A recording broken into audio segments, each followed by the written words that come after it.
name's Steve Miller, and I belong to the Marshalltown RC Flyers here since 2000, so last 17 years. Before that I was in Texas, and then before that I was here in Marshalltown. Back in the early 80s I got started in RC flying, building mostly, then flying of course, and then moving from different types of airplanes like warbirds, more aerobatic airplanes to, of course, today what you see out here, the 3D airplanes. I like to build, I like to woodwork, and I like the mechanical part of it and the electronical part of it, and then of course some of the programming part with your radio and the different things you have to do to it to perform some of the maneuvers out here that we do. So it's kind of like everything else, any kind of hobby, it's pretty addictive. So when you realize that you have too many laying around the house, and then you got to thin the herd a little bit, so to speak, so I think I've been up to about 23. I have no idea how many Tom has had. I think Chad Whitty, he's in our club too.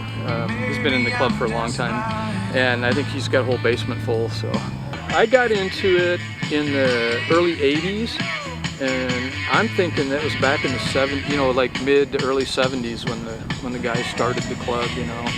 There's a lot of the older members. I mean, we do have some old members, not me though, and but we do have some of the older members that have passed away.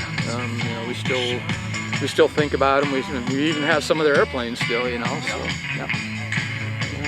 So, and we run about, we average about 30 or 35 people, and then the main contingent, there's probably 15 or 20 that fly on a regular basis. Some of the advantages are just the social part. You've got a lot of different folks into a lot of different things. Some are good at building, some are good at the engine part, some are good at the mechanical part, some are good at the programming part. You got people to teach you different things. Like, new people come out, we get them interested in the hobby, we take them up on a buddy box, get them an airplane they can fly, take them up on the buddy box, get them so they know their orientation, and then cut them loose, let them fly. So we have people from all different levels, from still on the buddy box, to seeing what you're going to see here this weekend. Some of them will have competitions. Other times you'll have just folks come out and fly 6, 7, 8 airplanes at a time, or 30. A lot of times in the evenings and at night we'll have there's usually someone in the event that everybody doesn't like, because they're either a really good pilot, or the last fun fly they were in this dog fight where there's like 30 some airplanes and they survived. Everybody else crashed and they survived. So everybody starts ganging up on them. Typically we do it with the real light, smaller airplanes, so there's not much money involved, but and so if something happens, it's not like 3 or 4 or 5 or 10 grand, down the tube. There's people from North Dakota, South Dakota. There'll be people here from Minnesota. There's some down at the end from Missouri, guys from Illinois. So they'll be from all over. I'm sure there'll be people from Nebraska. There's several of the large-scale clubs around, all of the Midwest states. So this club's strictly large-scale? Nope. We fly everything from little tiny foamies to the great big airplanes, to helicopters, the real small helicopters, to the bigger ones. There's guys in the club that have different types of quadcopters. The battery technology is getting so good anymore. It used to be before, if we had a car battery, like back in the 80s, you had a car battery, you could just barely get your gas engine started with that, Now we have these little 2 and 3 cell batteries, like 350, 500 milliamps, and you can fly like, 8 to 10 minutes on it, on a small foam, real light, So it just enables, you know, to do more. That's the beauty part about this field, is that, you know, you don't have to drive a long ways. You know, it's like at lunchtime I can come out here 5 minutes. I'm here. You know, if it's nice out, I can fly my foamy for half an hour and zip back to work. You know. Huck is anything you can think of out here. If you can perform a trick with an airplane close to the ground, that's what we like to do. So that's probably the best definition. Words can't describe it. You have to actually see it. So.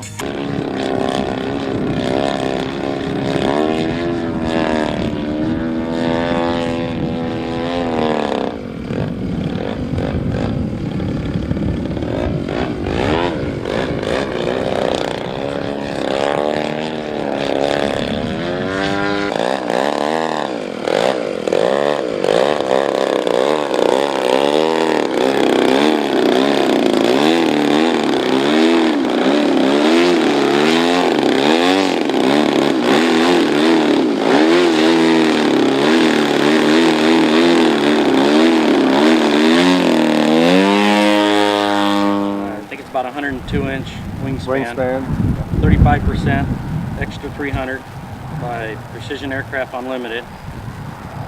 I never have waved it. I'm guessing 26, 25 pounds. So how long have you flown this plane? This plane's about 3 years old.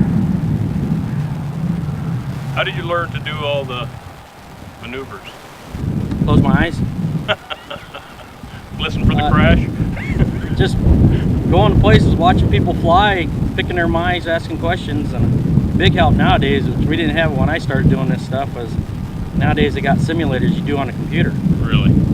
So you can practice all that stuff on the computer, come down and give it a shot. It's not exactly the same, but it gives you the right Gets you in the ballpark. Really? You crash, you hit the reset button. Yeah. Yeah. When you do practice a lot on the computer, when you get out here, you got to remember there ain't no reset button. Reset button's about 3 weeks in the basement.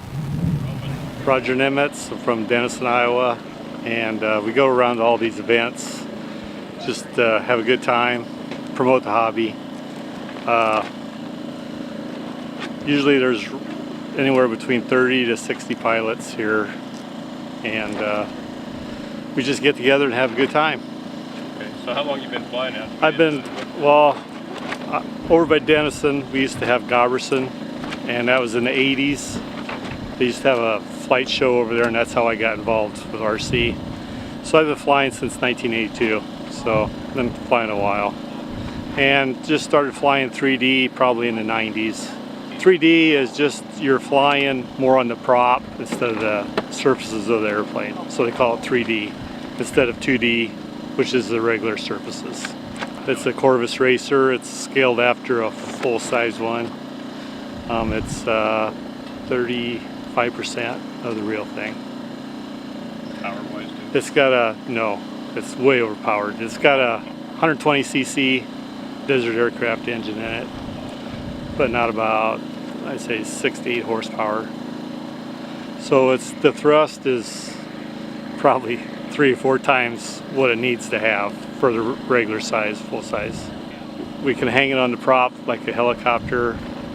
You just got so much power that, I mean, you can do stuff that shouldn't be done.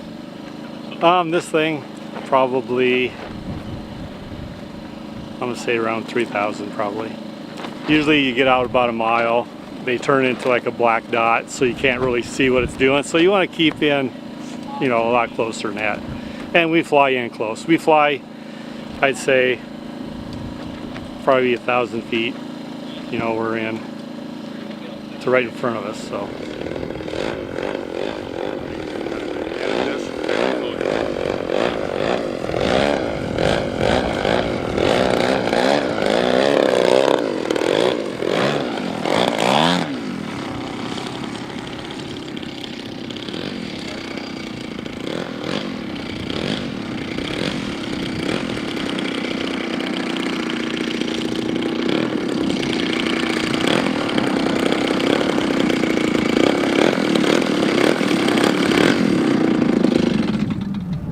I'm Brandon Cook with the AMA, actually. I'm a AVP for North Dakota. And I'm down here in Marshalltown, Iowa to take part in the Huck Fest with some of the guys that I've gotten to know over the years. We're just here flying our large gas model airplanes, giant scale, and we're basically just out to have fun this weekend. I got the yellow Viper here, and I have a red Extra behind us, but that's a 120cc gas engine, 2-stroke, that runs on a 40-to-1 2-cycle mix. It's about, let's see, I think 13 horsepower. So it has a 104-inch wingspan, and it weighs right around 28 pounds. My fuel tank is a little bit smaller. Some of these guys run larger tanks. Mine probably would run for about 16 minutes. We usually set our timers for about half of what the gas tank will run out. So, good idea. So that way, if we have run into trouble or something like that, you know, if we get into an issue or something, we have a little bit in reserve. So this is about as far as I go currently. It's about 10 hours, 10 and a half. We have a couple other events, another one in Iowa here that we come to in Council Bluffs. It's 10 hours. And then I'll go to Rapid City. But it's 10 hours. There's other people that drive farther, but for us, it's right now, it's as far as we go. And I'm not very good, but there are a lot of good pilots here. So Are you constantly trying to learn something new on it? yes, always trying to learn something new. Otherwise, it'd get boring. So, and that's one of the other reasons we come to these events is you learn from people. You know, you watch other people flying, and you go over and ask them. You say, hey, how'd you do that? You know, and everybody here, anytime you come to one of these events, guys will give you the shirt off their back. You know, I mean, you'll see guys pulling props out of trailers or grabbing extra supplies and tools and whatever. You know, Dave is working on his plane here because he had his rudder come off in the air, and guys had hinges for him immediately. You know, they're coming over to help him glue it back in, and he'll probably have that flying later on today. So what draws you to an event this far from home? The people, for sure. The people, the friends, and friends you get to meet over the years and get to know every time you show up to the event again, and you just keep getting to know them better and better, and you can't beat it.